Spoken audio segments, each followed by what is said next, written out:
खवे डोळा आणि येतो कळवळा म्हणून हनुमंतराय आज जन्माला आले तर लाखो लोकांच्या गावामध्ये प्रत्येक ठिकाणी हनुमंतरायाची जयंती चालू. हनुमान जन्म प्रत्येक ठिकाणी. 2 घरं जरी असेल तिथं हनुमान महाराजीचं मंदिर असेल तर 2 घरं मिळून तरी हनुमानजीची जयंती साजरी केल्या जाते. का की त्यांनी रामाचं पूजन केलं. म्हणून हा पोरगा हुशार आहे. यानं सांगितलं घड्याळाले काटे 12 असते. आता यानं जर परीक्षेत 12 काटे लिहिले तर नक्की हा पास झाल्याशिवाय राहत. कोण्या वर्गात शिकतो? हे भाऊ गाणं वाजवते ते कोणतं हे सांगतो.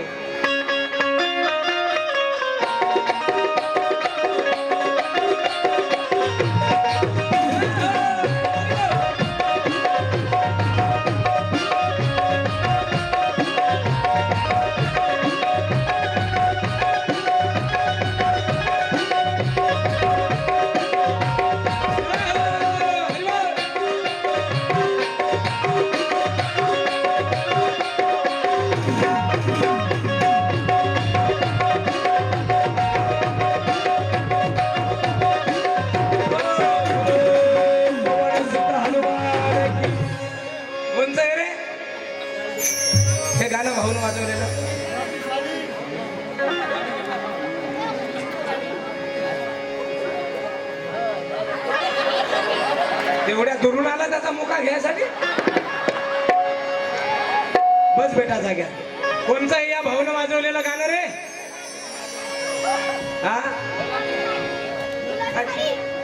अरे बापरे ये रे बा. असाच तर माणूस पाहिजे आपल्याला मग हनुमान जयंती झाल्यासारखं वाटते.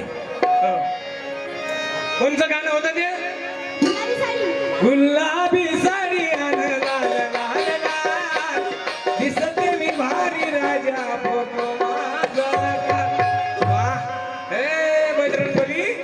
असेच लेकर आमच्या म्हणजे भारतात जन्माला येऊ दे. देश समोर गेल्याशिवाय राहणार नाही. काय तुझं नाव बेटा? पहिले तू नाव सांग खोट्या टाकण्यात. तुझं नाव काय? सक्षम. क्या बात आहे. नाव भलं सुंदर आहे. टाळी वाजवा याच्या नावासाठी. हा याचं नावही तसं आहे आणि गुणही तसे. काही काही लोकांचं नाव चांगलं असते पण गुण तसे नसते. बाईचं नाव ठेवलं जाते शांताबाई पण दिवसभर भांडणाला कमतरता नाही. बाईचं नाव ठेवलं जाते गंगूबाई 1.5 महिना आंघोळ करत नाही. काही फायदा आहे का?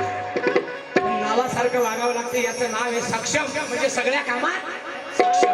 तुझ्या पप्पाचं? सुधीरराव. सरनेम? कोण्या वर्गात शिकतो बेटा? Third class. थर्ड स्टँडर्ड म्हणजे हा English to English no destination opticals my democracy. मला सांग थर्ड मध्ये शिकतो बरोबर आहे. महात्मा गांधीच्या समाधीवर कोणाचं नाव लिहिलेलं रे? गुलाबी साडी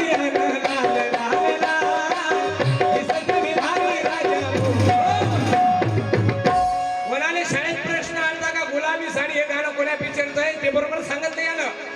मी विचारलं महात्मा गांधीच्या समाधीवर कोणाचं नाव लिहिलेलं आहे? तू अंतर्यामी सबका स्वामी. तू अंतर्यामी सबका स्वामी.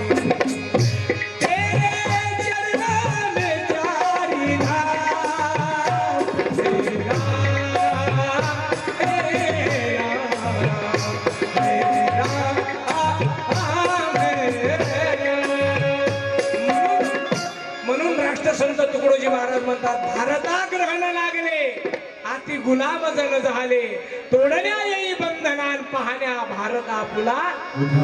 भारताला ग्रहण कोणचं लागलं तर हेच ग्रहण लागलं. बसा भाऊ जाग्या. धन्यवाद. लेकरं चांगले आहे तुमच्या इकडले पण तुमच्या इकडे जरा लेकरं कमी दिसते. लेकराचा आवरेज कमी आहे का तुमच्या इकडं? नाही तर बऱ्याच गावात आम्ही जातो तर लेकरं जास्त असते माणसं कमी असते. पण तुमच्या इकडे लेकरं भले 2 म्हणजे 2-4 जण मिळून एकच लेकरू आहे का तुमच्या इकडं? हा कमी केले नाही. म्हणजे पहिल्या लोकांले एका माणसाले 6-6 लेकरं असे. आता लोक स्टँडर्ड झाले. हम 2 हमारे. अरे मायले आम्ही 8 जण होतो. 8 जण बरं का. तरी मायचं कवा सिजर झालं नाही. छत्रपती शिवाजी महाराजाला जन्माला आणणारी जिजाबाई एकच छत्रपती जन्माला आणले, पण असे छत्रपती जन्माला आणले की माझ्या राजाचं नाव गाजतंय गड किल्ल्याच्या दगडावर. पण या देशात, आपल्या भारतात नव्हे तर अख्ख्या देशात वर्षातून किती नवरात्र येते काकाजी? एका वर्षात नवरात्र किती येते? क्या बात आहे, आलं कव्हरेज यायचं आता. हो, 2 नवरात्र येते. मग एक नवरात्र हे देवीचं नवरात्र आणि एक येते चैत्र महिन्यातलं नवरात्र. मग का हो, देवीचं नवरात्रामध्ये 9 दिवसाचा महिला मंडळी पुरुष मंडळी आराधना करते आणि उपवास करते. या चैत्र महिन्यामध्ये बी तसंच करायचंय. ज्यांना सुखाची प्राप्ती पाहिजे त्यानं दुर्गा चालीसा म्हटली पाहिजे. सुख तसं भेटत नाही, या जगात सगळं विकत भेटते पण सुख विकत भेटत नाही. तुम्हाला वाटते का महाराज सुखी आहे, मला वाटते तुम्ही सुखी आहे, पण सगळ्याचं सारखंच ठणकते, फक्त ठणक दिसत नाही. हो, आणि कोणी कोणी ठणक दाखवत नाही, आहे का नाही? हो, शरीर मान ठणकली तर झेंडू बामे, कंबर ठणकली तर एपी बामे, पण अजून एका ठणकावर बामच निघली नाही. ती ठणक कोणची आहे मी तुम्हाला नंतर सांगतो. पण मला सांगा, नवरात्रामध्ये देवीला काय आवडते? पापड आवडते, मुळ्याची चटणी आवडते का तिला ठेचा आवडते? काय आवडते नवरात्रातल्या देवीले? हो दीदी, ए दीदी, नवरात्रातल्या देवीले तुमच्या इकडल्या काय आवडते म्हटलं? पहा, इथं एक लय मोठी भानगड आहे. एमपी मधल्या देवीला आवडते जागरण. एमपीतल्या देवीला काय आवडते? हिंदी सायडर देवीला जागरण आवडते. गुजरात मधल्या देवीला काय आवडते? हा, गरबा. पंखीडा ओ पंखीडा, पंखीडा ओ पंखीडा.